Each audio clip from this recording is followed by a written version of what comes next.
সুতরাং আমার হক প্রতিবেশী হিসেবে আপনাদের কাছে ভোট চেয়ে নেওয়া। আমাদের এই সিটে বিগত দিনে আমাদের বিএনপির কোনো মনোনীত প্রার্থী ছিলেন না।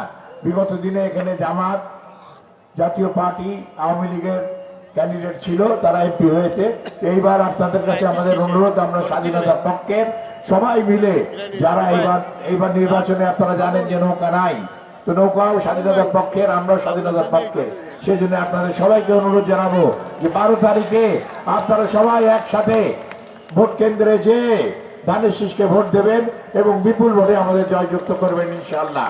যে আমাদের এই ফুলতলা এটা একটা প্রাণকেন্দ্র, ব্যবসায়িক প্রাণকেন্দ্র। এই প্রাণকেন্দ্র আমরা যেমনি করে হোক এটাকে সুন্দরভাবে করতে হবে। এখানে ট্রাক স্ট্যান্ডের দরকার। দেখেন আজকে এই মিটিংয়ের জন্য এখানে রাস্তা বন্ধ হয়ে গেছে। সুতরাং এখানে যেমনি করে সুন্দর করে ট্রাক স্ট্যান্ড করতে হবে, বাস স্ট্যান্ড করতে হবে, ফুলতলা রেল স্টেশনকে কার্যকারী করতে হবে, যাতে ফুলতলা রেল স্টেশন থেকে সারা বাংলাদেশে ট্রেন যাতায়াত করতে পারে। কারণ আমি একজন খেলোয়াড় ছিলাম, আমি খেলাধুলো করি।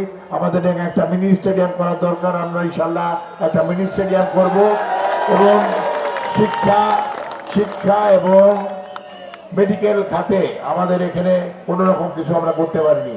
আমরা চাই ফুলতলা একটা ইউনিভার্সিটি করা এবং একটা মেডিকেল কলেজ ও হাসপাতাল করা।